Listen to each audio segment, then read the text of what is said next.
100 दिवसाचा कार्यक्रम आपण हे केलं होतं आणि त्या कार्यक्रमाला गाठोड लावण्याचं काम या समाजकंटकांनी केलेलं आहे आणि यांच्यावर कठोर कारवाई झाली पाहिजे ही आमची कर्मचाऱ्याची मागणी आहे। यानंतर स्वामी साहेबांना विनंती करतो की त्यांनी या ठिकाणी अतिक्रमण राहिलं, नागरिक म्हणतात रस्त्यावर जागा नाही, ट्रॅफिक अडवणूक होत आहे, हे होत आहे। मुख्यमंत्री साहेबांनी 100 दिवसाचा आराखडा मंजूर केलेला आहे। महापौर साहेबांनी त्याला जे कालची घटना घडली आहे, खडकपुरा भागात अतिक्रमण काढण्यात गेलेल्या लोकांवर हल्ला झाला, त्यात ड्रायव्हरही आपले JCBचे गंभीररित्या जखमी झाले। तर या घटनेचा आम्ही तीव्र शब्दात निषेध करतो आणि कालच आम्हाला जी घटना समजली त्यावेळेस मी आणि किशोर स्वामी साहेब दोघंही SP साहेबाची वेळ घेतली होती आणि कालच 3 वाजता दुपारी 3-3:30 दरम्यान आम्ही त्यांना भेटलो। SP साहेबांना त्यावेळेस आम्ही चर्चा झाली की जेव्हा महानगरपालिका आणि पोलीस कर्मचारी यांची संयुक्त कारवाई होते आणि जनतेसाठी काम करत असताना या आपल्या कर्मचाऱ्यांना कुठेतरी संरक्षण मिळाले पाहिजे आणि त्यांच्यावर हल्ला करणाऱ्या कडक कारवाई झाली पाहिजे। आम्ही दोघांनी त्या ठिकाणी SP साहेबांकडे मागणी केली। SP साहेबांनी सांगितले की भाई आयुक्त साहेबांना सुद्धा फोन आला होता, आयुक्त साहेब साईडवर गेलेले आहेत आणि निश्चितपणे जे हल्ला करणारे लोक आहेत ते एकही सुटणार नाही, सगळ्यांना ते तुरुंगात डाबण्याची त्यांनी आपल्याला आश्वासन दिलेलं आहे।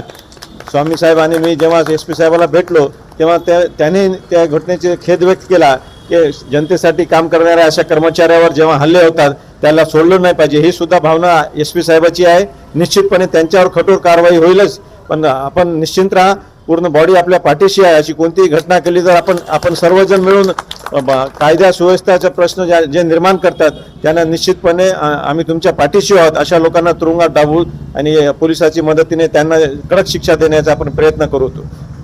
जय हिंद, जय भारत।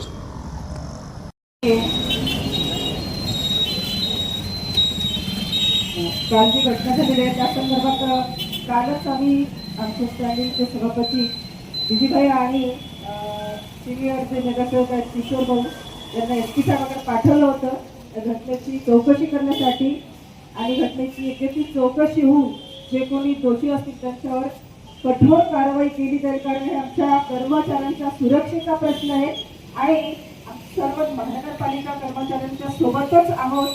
या घटनेची चौकशी होऊन योग्य ती कारवाई नक्की केलं जाईल, पण आपण जे काम बंद आंदोलन केलं ते करून परत पूर्ववत आपल्या कामावर जावावं अशी आपल्याला या ठिकाणी सूचना करते। साहेबराव ढगे, महाराष्ट्र कास्टायब संघटना, कर्मचारी संघटना, नांदेड वाघाळा महानगरपालिका नांदेड।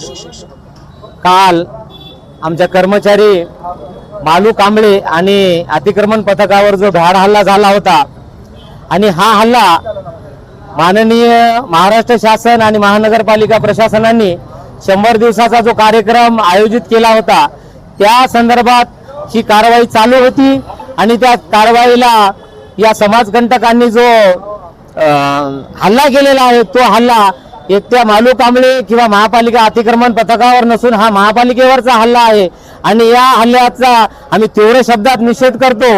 या ठिकाणी माननीय महापौर मॅडम, माननीय आयुक्त साहेब, माननीय अतिरिक्त आयुक्त साहेब, सभागृह नेता या ठिकाणी आले आणि त्यांनी त्यांच्यावर कठोरात कठोर कारवाई करण्याची या ठिकाणी आम्हाला आश्वासन दिलेलं आहे आणि हे आश्वासन ते पूर्ण करतील आणि हा खरंच हल्ला हा महानगरपालिकेवरचा हल्ला आहे आणि यानंतर कुठलेही हल्ले होणार नाहीत आणि जे कोणी त्या समाजकंटकाला सहकार्य करतील अशा स्वरूपाचे त्या ठिकाणी जाऊन दबाव आणण्याचा प्रयत्न करतील त्यांच्यावर सुद्धा तशा स्वरूपाचे गुन्हे दाखल करण्याचं या ठिकाणी आम्हाला आश्वासन देण्यात आलेलं आहे आणि तशा स्वरूपाचे त्यांच्यावर सुद्धा गुन्हे दाखल किंवा जेणेकरून या समाजकंटकाला कोणीही सहकार्य करणार नाही अशा स्वरूपाचं आम्ही त्यांना निवेदन दिलेलं आहे आणि यानंतर आपण या संदर्भात काही भे झाले नाही तर याच्यापेक्षाही तीव्र आंदोलन करू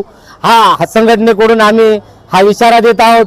माननीय महापौर, माननीय आयुक्त साहेब आणि सर्व सभागृह यांनी आम्हाला या ठिकाणी आश्वासन त्यांच्यावर कठोर कारवाई करण्याचं दिलं आणि त्याबद्दल मी त्यांचे या ठिकाणी कर्मचारी संघटनेच्या वतीनं, कर्मचाऱ्याच्या वतीनं या ठिकाणी धन्यवाद व्यक्त करतो आणि हे आंदोलन आज तात्पुरत्या स्वरूपात आम्ही मागे घेत आहोत आणि सर्व कर्मचारी हे आपापल्या कामावर कार्यरत राहतील.